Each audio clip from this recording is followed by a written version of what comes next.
Hello and welcome everyone to the 24th episode of the Urban Lunch Talk series. Here we gather research and investment stakeholders in and around the DUT program that we think should eat lunch together and synthesize their evidence-based knowledge.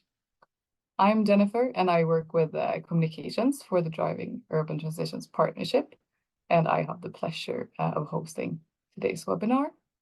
I also have my colleagues Kajsa and Ida with me to take care of the technical parts and the chat. I hope you're all having a very nice lunch wherever you are. Please let us know in the chat where you're joining from. And also during the webinar, please share your thoughts, comments, ideas, and questions in the chat. We will have some time towards the end of the webinar to answer your questions.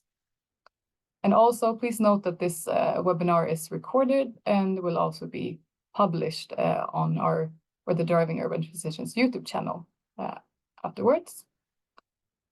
Before we start, I also want to highlight that we try to keep these formats as a discussion so that you can perhaps take a walk during your lunchtime and enjoy your lunch wherever you are. Today's Urban Lunch Talk falls under the theme Urban Transitions in Times of Crisis, which we have had one episode before on. And with new conflicts arising closer to home in combination with environmental disasters, Europe will continue to see new waves of migrants. And this puts even more pressure on European cities to prepare for their integration. And there are many factors that impact integration, inclusion, and empowerment of individuals. And one of them is gender. Another one is urban planning. And the design of a city defines to a great extent the activities that takes place within it. And a lack of gender expertise in urban planning can lead to serious disadvantages for women and other gender minorities. And throughout the next hour now, we will explore gender perspectives in both urban planning, migration, and integration. And we will discuss what strategies that cities can apply to promote integration, improve equality and urban quality. And I'm very excited today to have with me a panel with diverse perspectives and experience when it comes to these topics. Simon Pemberton, who is a professor of human geography at Keele University. And he's also the project coordinator of a JPI Urban Europe project called Empower. And then we also have Gustafsson, gender equality strategist at Umeå kommun, and Karl Dickinson, who is editor and journalist at CityChangers. Welcome to you all, and thank you for being here today. And to kick off our conversation, I would like to zoom in a little bit on the Empower project. And Simon, you have spent the last year investigating the relationship between superdiversity and urban planning. And as I mentioned, you're the project coordinator of Empower. And as the name suggests, one of the project's objectives was to empower citizens. And the project also used something called the gender lens. Could you maybe tell us briefly what your project investigated and share some key takeaways from the project? Yeah, thank you, Jennifer. So good afternoon, everyone. So I was the project lead for the Empower project, focused on 3 different cities in Germany, Sweden, and the UK, Birmingham, Gothenburg, and Bochum. We looked at 3 different neighborhoods in those cities, which were increasingly super diverse. So this is sort of migration-driven population diversification in these neighborhoods. And what we were particularly interested in was looking at the sort of integration and empowerment experiences of individuals in these neighborhoods. But we wanted particularly, as you say, to look at the different dimensions of this. And gender was one aspect of that super diversity lens that we were interested in exploring. So we basically did some biographical sort of style interviews with 20 migrant women in each of those neighborhoods.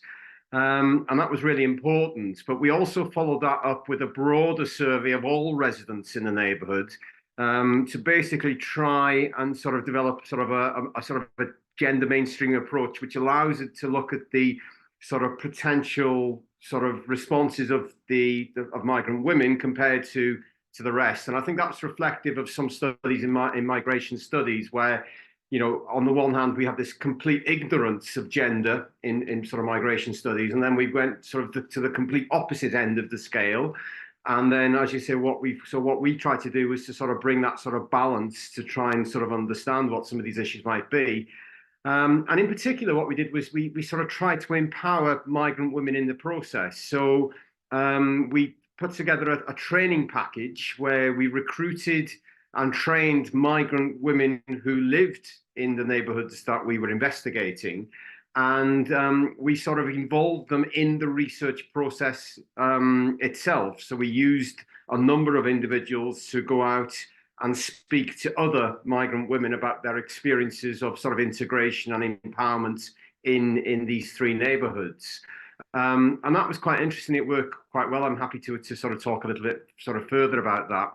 But yeah, we sort of did that approach, and what we found, I guess, you know, some key takeaways was some sort of pretty obvious things. We sort of call it a politics of presence in the report, but in essence, you know, what we were dealing with, I guess, was a very highly heterogeneous population in these neighborhoods. Our interviewees themselves were highly heterogeneous, and therefore their needs and challenges were very different.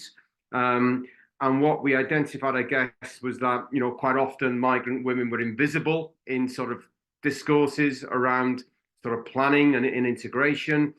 They were often depersonalized and sort of presented as victims and sort of powerless. And, you know, so there was that sort of challenge, that sort of structural challenge. And that then fed through into sort of issues, particularly in the context of housing, where there was often discrimination on the basis of gender by landlords. Landlords literally wouldn't speak to many of our interviewees if those individuals had a problem with their housing. There was issues and challenges around rent exploitation in some of our neighborhoods. And then over and beyond that, I guess, there were a number of other sort of challenges, particularly around access to language support, access to information, challenges of engagement with individuals. And I guess that what that led to was a lack of trust that individuals often had in particular institutions. And sort of added on top of that, I guess there was some cultural issues then, particularly in respect of some of our interviewees who often found it difficult perhaps to meet others, to get out, to engage with other individuals in the neighborhood because of sort of cultural norms and expectations around family life, particularly things like domestic responsibilities, caring responsibilities, and so on. And sort of all of this therefore sort of added up to some really interesting challenges in terms of how, you know, around sort of how do you engage and empower individuals, particularly in the context of urban planning, and then how do you sort of integrate these individuals into sort of neighborhood life. Thank you for introducing your project, Simon. I would now like to introduce you, Karl, and you work as an editor and journalist at CityChangers, a community-centered content platform for urban change makers. And you recently worked with interviewing these 8 urban migration projects, Empower being one of them, to synthesize their findings. And you've also written some really interesting articles on this topic that also summarize very concrete tools and recommendations. If you draw conclusions from your interviews with these projects, you chose to put a limelight on the gender perspective. How come, and why is this important? Yeah, well, hi everyone. I mean, the fact is that gender came up time and again in many of the projects. So some of them actually set out to investigate gender as an issue, much as Simon did. But even in the others, gender just kind of kept touching on the different issues that migrants are facing. I think it's this point that with any form of, when we're talking about cities, there's always these issues that different groups face that makes things challenging for accessing various different services or feeling included or welcomed or enjoying their city. And layers of intersectionality impose on that. Being a migrant is an extra layer still, so that any issues that I think people with diverse backgrounds, whether that be faith-based or sexuality or gender or living with disabilities, for example, then we add migration onto that. But of course, half the population of a city, roughly speaking, is going to be female, and so if we're looking at migrants specifically, then gender, of course, comes into it. Most of the projects we're talking about gender in terms of binary, male and female. Of course, we have to acknowledge that there are more diverse identities, gender identities than that. Not so much explored in this case, so I can only really talk about in terms of women and girls. But I think it's the fact that gender added this extra layer of marginalisation to their integration into cities, and whether that be, as Simon's alluded to, like levels of kind of reasons of culture, for example, that they brought with them, or the expectations that city impose on people as they integrate. There are multiple challenges that kind of bring in extra challenge. There are extra challenges that migrants, and then within those migrants, female groups face. So it was issues around childcare, homemaking, and things like even domestic abuse, for example. So there might be a difference between male migrants and female migrants because of control or exploitation. And I think it was that fact that the projects were talking about migration, but if you just scratch the surface, there was always this gender-based layer to it as well, which made things extra challenging. Thanks for sharing, Karl. Now over to our final guest, Linda. And you have very long experience working as a gender equality strategist in Umeå in northern Sweden. And the city also leads a network called the Gendered Landscape. Could you share some example on how you work with including inclusive perspectives in the city of Umeå?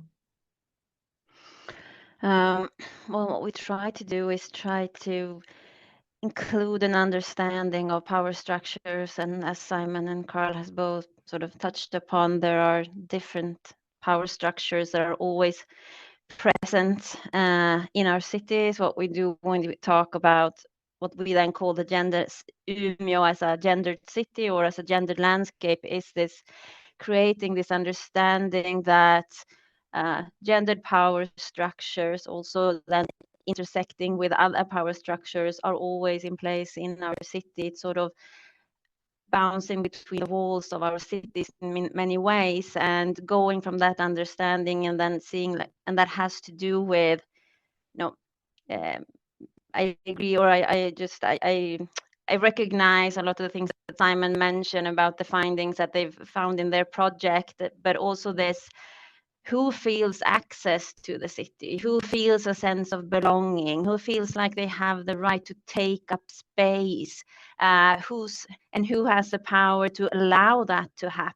And this idea of also understanding that the city is a social system where it's a system where with power structures, and it's a social system where we constantly interact, and sometimes we treat it more of as like a technical system, but it's not. It's this, and seeing that is what we try to include in our urban planning, and on a master plan or comprehensive plan level, having social sustainability being sort of the leading value for the growth of the city. And what does that mean then? And in more like practical terms, it is about how do we include an understanding of different life conditions into the planning and the building of the city? And how do we make sure that, for example, then when we very sort of operational, when we have dialogues, how do we make sure that we really reach the inhabitants of Umeå?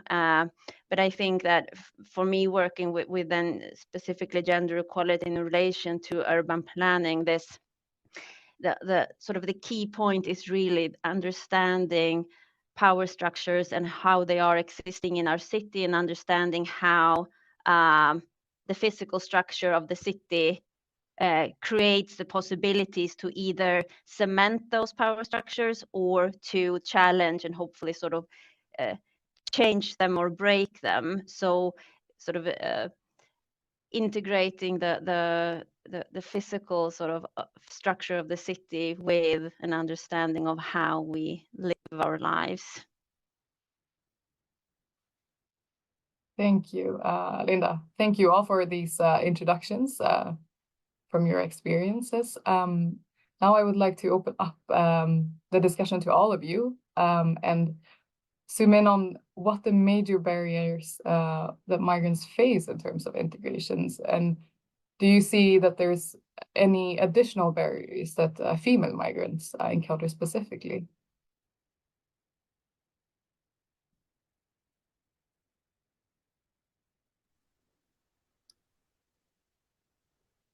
Would you like me to? Whoever feels like they yeah, sure. Karl. So, I mean, I can certainly share some insights that I found in the interviews and the projects that I've been working on. I mean, Simon has also touched on many of them. Possibly one of the most standout issues was that of language. So, of course, if people are moving countries, then language is likely to be a barrier for people. And it might be that, especially as we've seen in the last decade, when people coming from places like Syria or Afghanistan and even Ukraine more recently, people may not necessarily have English as a lingua franca, and they arrive in a European country and instantly hit with this barrier of language. And of course, language is kind of a gateway to everything else, to services that migrants need, to whether that be legal services or establishing their legal status as a migrant, education, childcare, or housing is obviously a massive one, or access to the labour market if they're able to work. So this is certainly a standout challenge, and I think with regarding female migrants in particular, there were issues around language because there was a lack of professional interpreting in services that migrants were accessing in quite a few of the cities that were investigated. And even where there were professional interpreters on offer, a lot of the services didn't know that they existed or how to access them. Then it fell much of the time to community interpreters, and that might be friends or male relatives, for example. And then we add in there potentially that extra layer of control or exploitation, or even if it's kind of cultural norms or expectations, or even unconscious biases, or the fact that if, for example, accessing healthcare, there might be some issues that a male relative can't talk about or isn't understanding as well as a female relative might, for example, or the patient themselves. So there were multiple layers to this just one challenge, which kind of ran through as a theme through many of the projects. Simon, did you? I think actually, Simon, when we spoke, you spoke of quite an ingenious solution that one of the projects used to help with that, right? Yeah, I mean, language definitely came out as a key issue. I think the other thing, I mean, I'm just looking at some of the questions in the chats. I'm trying to pick up on some of the responses think about some responses to the questions. I think, the sample that we had was a very heterogeneous sample of individuals, but they all had sort of a commonality in that all of the people we spoke to, all of the migrant women had sort of a leave to remain. They were sort of seen, they had some form of legal status. And I think that sort of does make a difference, I think. But even across that group, I think one interesting challenge that was sort of repeated again was the lack of sort of what people called safe meeting spaces in their neighborhoods and in other parts of the city, and particularly on a sort of not on a sort of an ethnic or a national base of nationality or ethnicity or country of birth or some other sort of issue which would sort of be of relevance. But actually, as you say, it was lack of sort of safe meeting space on the basis of interests, and that might be around problems of housing or childcare or access to different types of information. And I think that was a consistent theme that came out across all of our interviewees. And as you say, what we had was some really interesting responses, particularly from the voluntary and community sector organisations that we spoke to, who were obviously trying to respond to this need, but also were aware perhaps of some of the other sort of issues around power and and how that sort of intersected with gender. So a good example that I think Karl was referring to is the challenge sometimes of migrant women perhaps coming along with their partners to a voluntary or community sector organisation to try and get support with housing, for example. And what happened was that the voluntary community sector organisations we were speaking to said that what tended to happen was that often it was the male who sort of spoke and took over the discussion. So what they did over time was sort of some of these really interesting creative workarounds where individuals presented themselves at reception, and then they split individuals off to talk about different things. And then when they had the opportunity to speak to migrant women, they then were able to sort of explore perhaps in more depth some of the issues that perhaps they wouldn't be able to raise if the partner was there as well. So it was done quite subtly, but it was an interesting approach to try and see whether there was any particular challenges that might be of relevance to sort of individuals. So yeah, I think language was key, but I think that sort of issue around safe meeting spaces was also really important as well.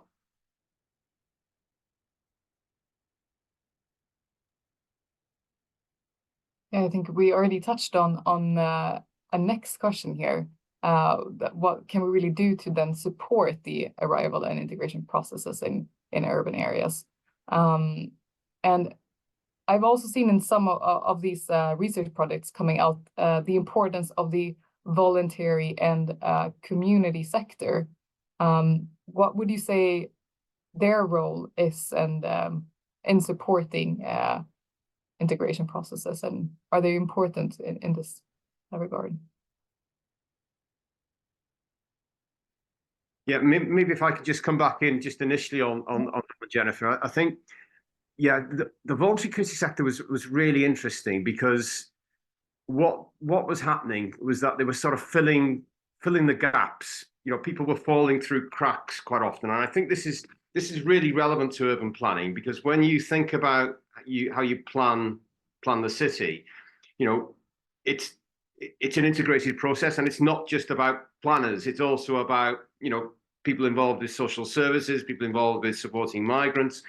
And quite often what happens is that individuals who might have complex needs, around housing, education, health, tend to sort of fall through those gaps, in terms of, the ability of organizations to work, coherently together on providing that broad approach to try and respond to the individual needs of individuals is sometimes quite difficult.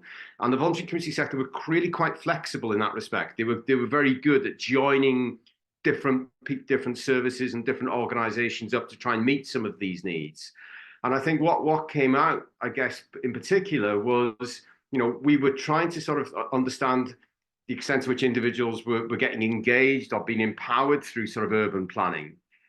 but in the end, we had to take a step right back, because what migrant women in particular were telling us was, if we don't address fundamental issues of shelter and food and everyday living, and in some instances, challenges around sort of abuse and violence, then you can't hope to sort of move down that sort of engagement and empowerment process.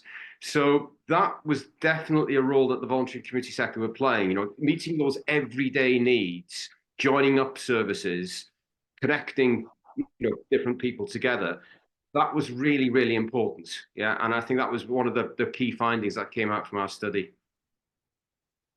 Yeah, and if I can just add on to that, I recognize that very much, and I think it's a super important point that if it's about wanting some sort of inclusive processes in relation to urban planning, you cannot expect people, and independent of sort of who you are, to have a creative opinion about your city in 10, 20, 30 years if what you're facing today is sort of unbearable. You have to face what's in front of you today. What are the needs that need to be addressed today and tomorrow, and then you can have a conversation about something further along in the future. I mean, this is what we've found, and this is true for a lot of citizen dialogues in relation to urban planning. But still, even though this is sort of a learning that we do over and over, it's also sometimes difficult to really get that across, to really include that in sort of processes, inclusive processes, to understand that you need to. And I mean, I work in a Swedish municipality. That means that there's a lot of self-determination in Swedish municipalities, and I mean, a city like Umeå with 130,000 inhabitants has 11,000 employees, so it's a large organization. And I think also one of our sort of key things is, how do we really create collaboration between the different departments of the municipality? How do we really use the knowledge and the experience that others have in the municipality, and to make sure also that when talking about urban transition, talking about urban planning, that the knowledge, it's right there. It's just sort of sometimes just at the like 3 flights of stairs up, you have people who work with children every day, or who work with migrant groups every day, and like utilize them. Sometimes I think that's also, I think, an important point to make, that if it's others who work in your organization, like on a municipal level, or on a people working on a voluntary basis, civil society, to just utilize the knowledge that is out there, because what we also say is that maybe sometimes urban planners might not be the best in the world to have dialogue with certain groups. So don't do it then. Utilize someone else's knowledge, and then you collaborate, and Maybe I can Sorry. just jump in with a question to you, Linda, because I have something from the chat here on this topic. So you're saying maybe if we're not good at having these dialogues ourselves, we should get somebody that's have experience to do it. But do you have experience in Umeå with, here in the question, it's cooperating with the industry, but maybe with then different partners, the non-governmental sector, for example? Yes, if I understood the question. I'm not sure I understood the question right, but like in collaboration with other like stakeholders in relation to, was that the question? Yeah, exactly. No, I see it also in the industry and gender issues in urban migration. Oh, not so much with what I like think of as industry when it comes to gender and migration. I mean, labor market issues were sort of touched upon earlier, and of course, then there's collaboration and also understanding that maybe, we have also a system where there's what is called School for Immigrants when you learn Swedish. And I mean, also earlier meeting places were mentioned, and they worked very actively with me, sort of creating meeting places, creating these conversational groups for new mothers to just have this conversation about maybe the specific experiences. But I mean, civil society, of course, and like other voluntary organizations, of course, always done that and created that, but within the municipality also to have these spaces where you can discuss what's sort of in front of you. But when it and they've also worked quite a lot with like labor market issues, especially women newly arrived in Sweden, newly arrived in Umeå, and access to the labor market. And I mean, language was mentioned as a barrier, which is then absolutely true, but also just the context of context of Sweden, context of the city of Umeå. But then, so on labor market, there's been, I know, collaborations, but I also then just wanted to, since I have the word, quickly mention that I think it's also really important to realize when we talk about, because since labor market issues also were mentioned, it is so much about the receiving organization. Like, so this, I think Simon started also talking about this. It's a very talking about migrants as some sort of it's not one group of people. It's a diverse group of people, of course, and this and also then women, and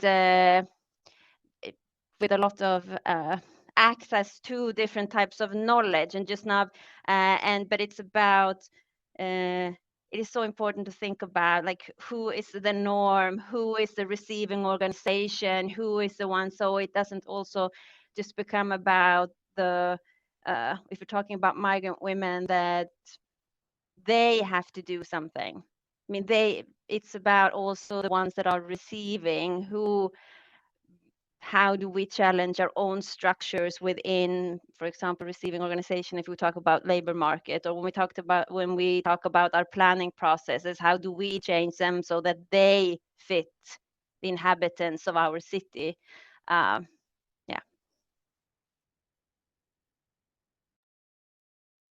Thank you. Karl, I had something to say right when I give the word to Linda. Yeah, it was really just kind of following on about the NGO, the idea of NGOs having an input into kind of supporting migrants. And it was really just to say that one of the recommendations that came out of the reports of the projects was that because municipalities kind of touch on everything within a city, the organisation itself is so well interconnected and linked with everyone and all other organisations and businesses. They're so well placed to bring together different stakeholders around a table to have discussions. So they can bring in NGOs to speak with. Because NGOs have the trust of migrants. That was one of the findings as well. So actually, NGOs or other community organisations, whether community leaders or church groups or multiples, they have more trust than authorities do of migrants. So they're a great conduit to communication and outreach.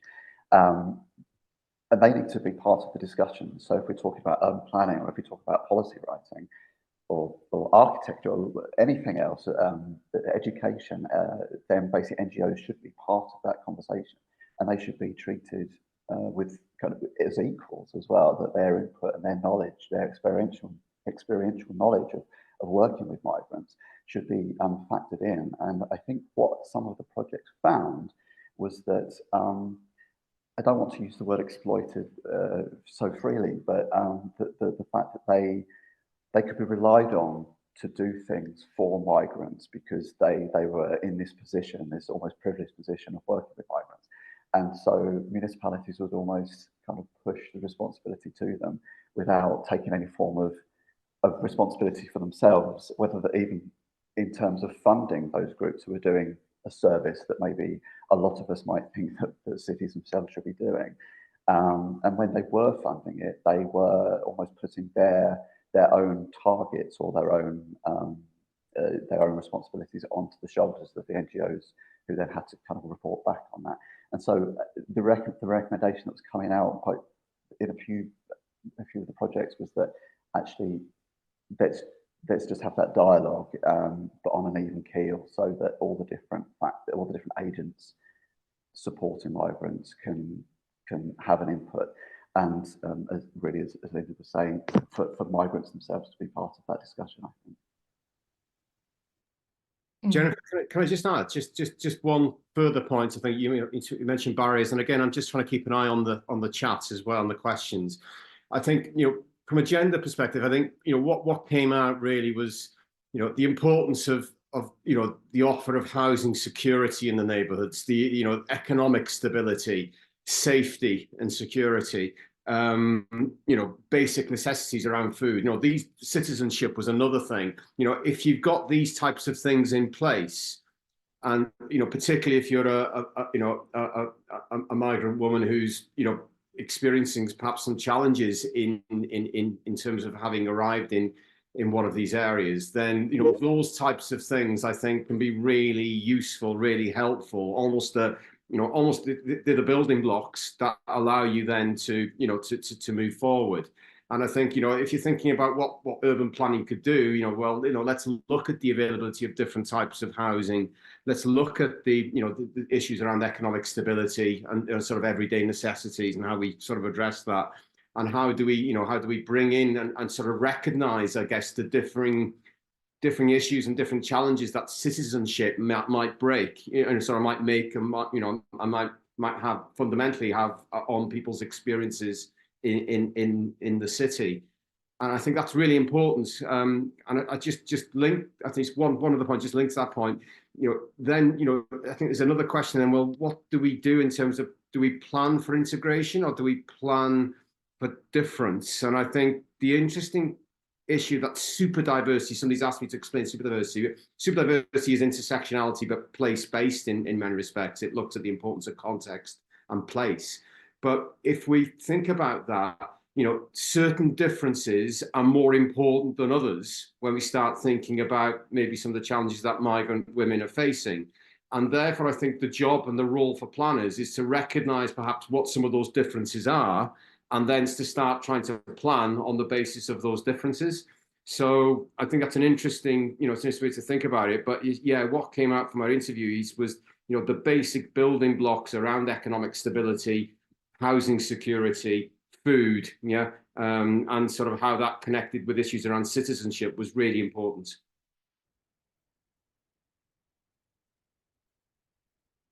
I'm also keeping an eye here on the chat. And one point that we maybe should take up is that when we talk about, the question here is, we talk about migrants in general terms, but what about the enormous difference between migrant groups? Are there any common factors in terms of gender? And I mean, we can take this also to the question, how can you make sure to include everyone in the urban development processes, but then who is everyone that we should include? Yeah, and I don't think, depending on, now I also realize there's people listening in from many different places, larger and smaller. And what we do when we talk about the gendered landscape, and also when we talk about that with other European cities and our colleagues around Europe, it is so much about also knowing your own context, so understanding your own context, because this has been one of our critiques towards gender mainstreaming, that it's, and I think you can sort of apply that to other policy areas as well, but that it's not, you can't just do 1, 2, 3, 4 and then expect to get a certain result independent on where you apply that. It has to be sort of context-based, place-based. Where are you? For us, Umeå, north of Sweden, Umeå University, like what kind of city is it? And I think that just understanding that is getting sort of a little bit on the right path, that to understand as planners that what kind of city is Umeå? What kind of lives are being lived in Umeå? Under what conditions are those lives being lived? Understanding, I come from Sweden, we have a lot of registered data, we have a lot of statistics, but this also differs, of course, around Europe. What kind of data are we allowed to collect? What kind of things are we allowed to ask in surveys, for example? And what are we expected also, or how can we and are we allowed to sort of disseminate those results? And that also has implications, of course, on sort of what we can do with that knowledge and what can, so I think that's also an important point, but I think understanding the context of your place, and then also instead of, I think it's, or for us at least, to understand different life conditions, and you can understand different life conditions in different ways. You can talk to people, of course. You can also collaborate with research, academia, the research that is out there on things that people have looked at. It's about surveys, it's about understanding place. So I think this understanding the different life conditions, and then making sure is there space in the city for those lives. And also, I think crucially, and I think that in the chats, there has been some discussion also about mobility, which I think also is a really important issue to understand mobility and how we sort of utilize our cities. I think we are many cities building fantastic bike paths, but what's the point if no one can ride a bike? Like, to understand that also has to happen. So I think that's also an important point about the sort of mobility is also important in this. Yeah.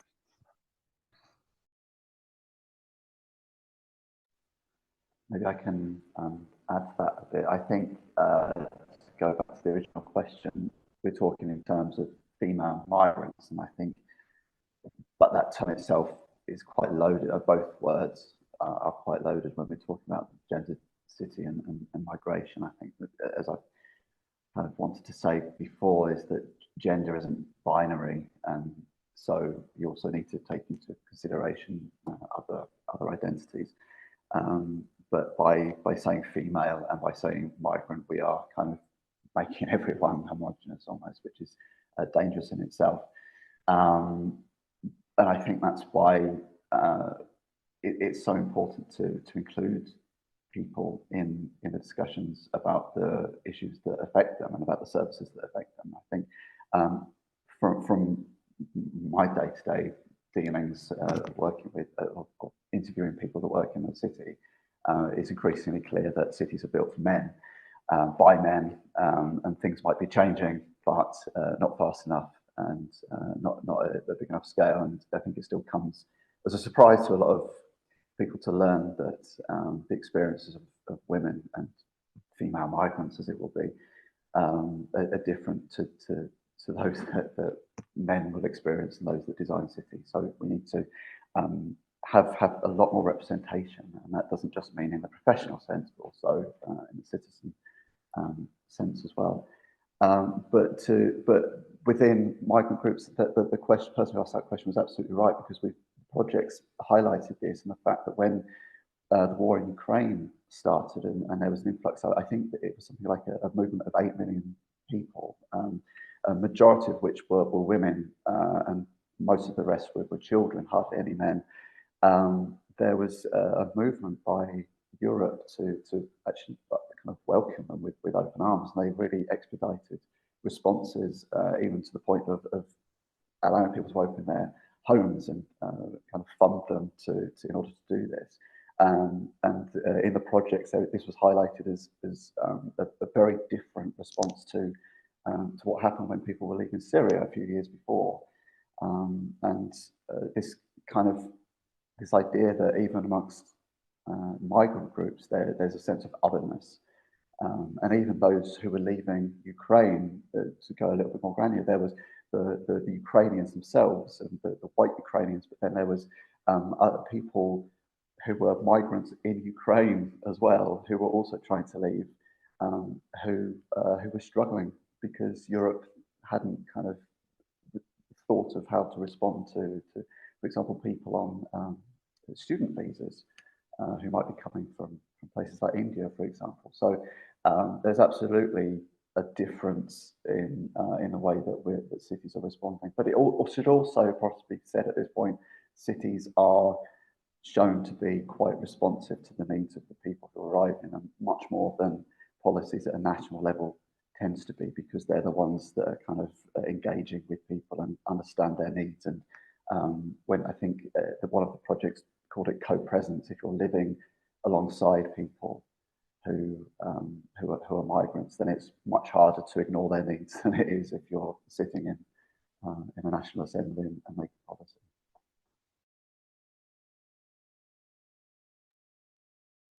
See, there's a lot of interesting questions here from the chat, and we're going to try our best to answer most of them. But a question that maybe we can you can answer, Simon. How empowerment plays a role in urban planning as a method or as a concept? And an additional question here, how it can deal with the intersectionality in gender, because we often, when we say gender perspectives, we often talk about the inclusion of women, but the gender perspective is much broader than this. So how can we make sure to include a much more broader meaning of both women and other gender minorities? Yeah, I mean, that's really good questions, and really difficult questions to answer as well, I guess. I mean, I guess, you know, if you think about the sort of idea of empowerment, you know, on the one level, yes, you can certainly see that as a concept, in terms of it sort of highlights a particular degree of involvement, maybe, of an individual in a particular process, for example, like urban planning. And I think what we found in our research was that we were quite interested in terms of that sort of whole idea around co-production and empowerment as a concept. And I guess whilst there was quite a bit of effort going on to try and at least engage individuals as part of developing and starting that empowerment process in practice, it didn't go that far beyond that. So, you know, in essence, we'll hold a meeting, you know, we'll invite you along, we'll try and publicize it. And there was challenges there, obviously, because of language and because of location and because of time, and all of those things came together, which acted as a barrier to many individuals to actually attending perhaps some of these meetings, as well as the basic necessities that I've mentioned already. But there was no real sense, I think, of how that was then being followed through as a real sort of tool of empowerment, where individuals were actually, you know, becoming involved in designing and actually delivering, you know, helping to deliver some of the projects perhaps that were being, you know, sort of talked about in the context of the places in which they lived. So yeah, I think there was a gap there, and so I think as a concept it only goes so far, and I think as a method, I think there were challenges around it as well. I think that was a really interesting finding, I think, from our study. And I guess just trying to touch upon the second question around intersectionality and gender, I guess again that comes down to sort of the idea around sort of recognition of differences and how they come together to shape an individual's experience in the context of a particular place. And gender obviously will intersect with other issues around age, for example, legal status, you know, migration status, economic, educational background, family, you know, family sort of characteristics, nationality, and so on. And I think what we found was that, you know, those things came together for certain individuals and made it more challenging in terms of the problems that they were experiencing. So I don't know, that's not a very good answer to that question. I think it's a very difficult question to answer. But I think if you were coming at it from an urban planning perspective, I think recognition, you know, that first point about recognizing differences and how important those differences are, is a fundamental starting point then for trying to understand how we might resolve those differences.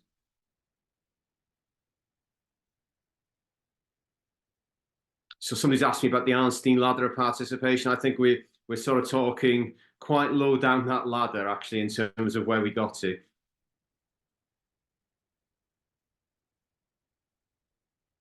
Thanks, Simon. I have a question here. If you can answer, what would be the most important thing for a city administration to do to make it better for female immigrants? What would you say? Okay, I'll go first because I've been talking, but I mean,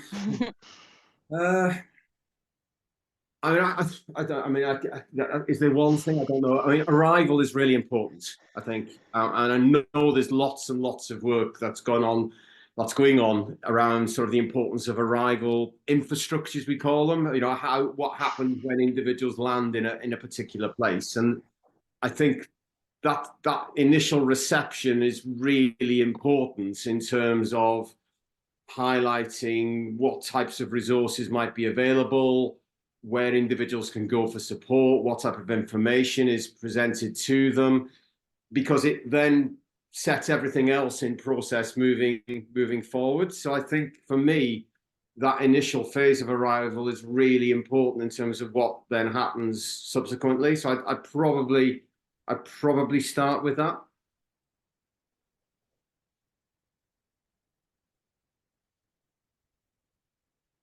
Well, I can go then. I agree with that. I think I agree with what Simon said, but also I would like to.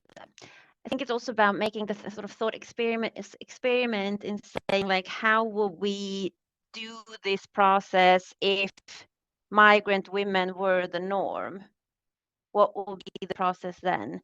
If they were the ones that we were planning according to, if they were the life conditions of migrant women in Umeå, and knowing that this is a very it's a very diverse group, but the various life conditions, then if we knew if they were the sort of the center of attention, how would we do it then? Because I think it's, once again, I think I've touched on it before, but I think it's also in these processes, and of course it's migrant women is a very diverse group. There are intersections of different power structures, we know this, but also to remember when we're sort of out in our everyday life, if we're urban planners or not, when we look at policies, when we look at processes, when we meet with stakeholders or our colleagues, to have this question with us, like, who is never made into a group?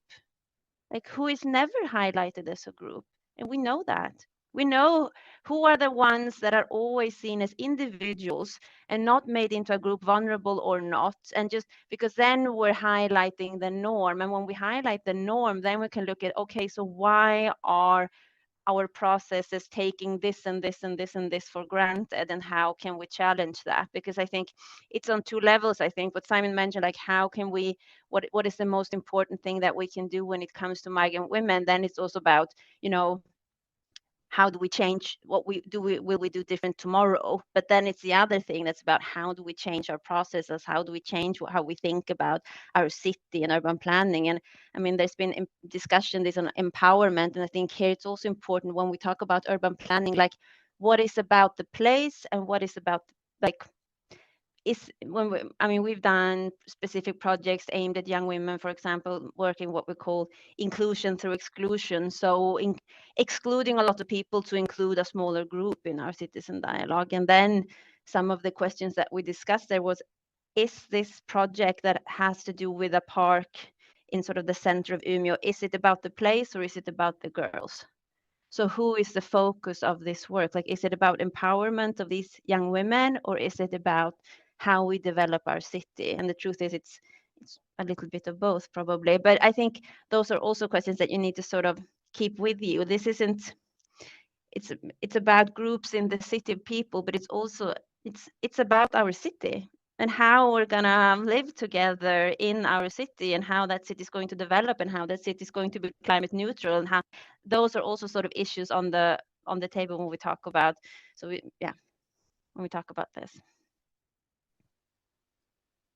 To add my 2 cents, I think it's also a case of not just seeing migrants and female migrants as those in need or victims. We tend to overlook the fact that people coming to Europe and other places or moving around within Europe bring with them knowledge and skills and expertise, which we almost kind of legislate to ignore by having these hostile policies or environments when people arrive, and we almost put people into a box and we try to put them to the side of society, when actually we could involve people and we could utilize their experiences and knowledge. And I think quite often people want to be involved, they want to be empowered,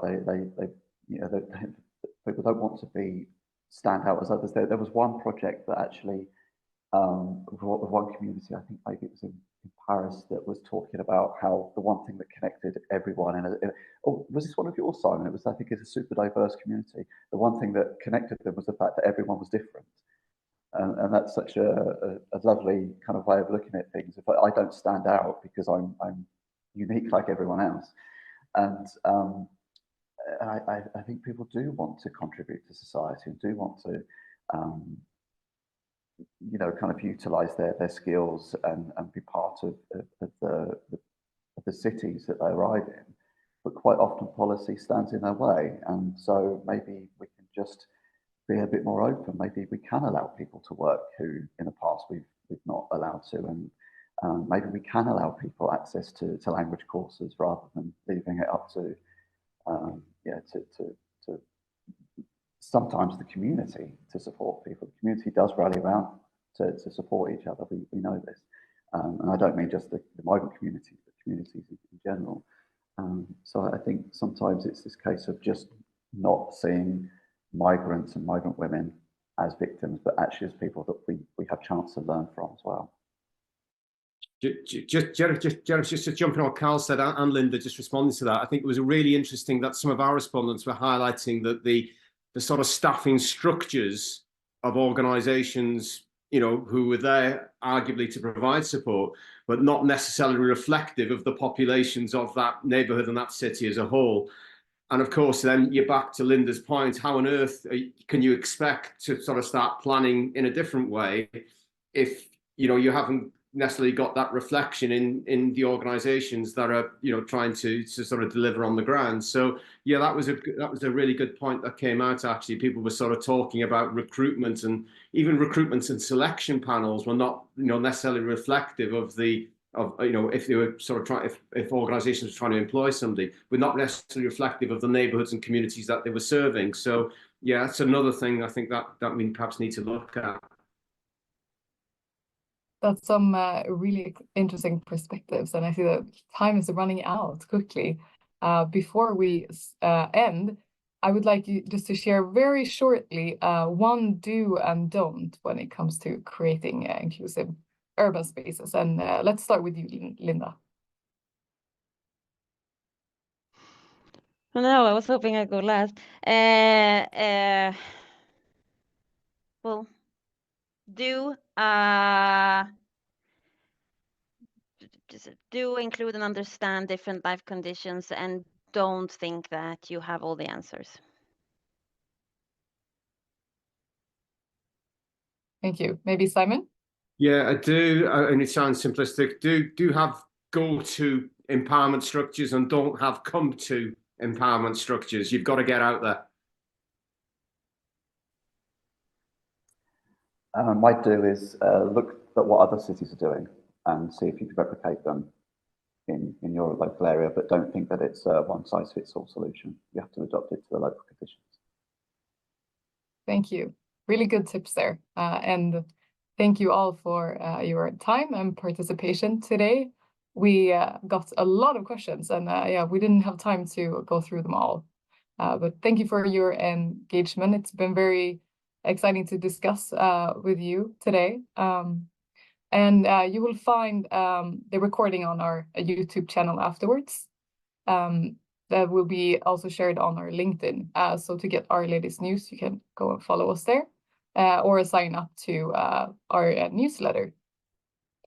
But thank you everyone, and have a great rest of the day and rest of the week.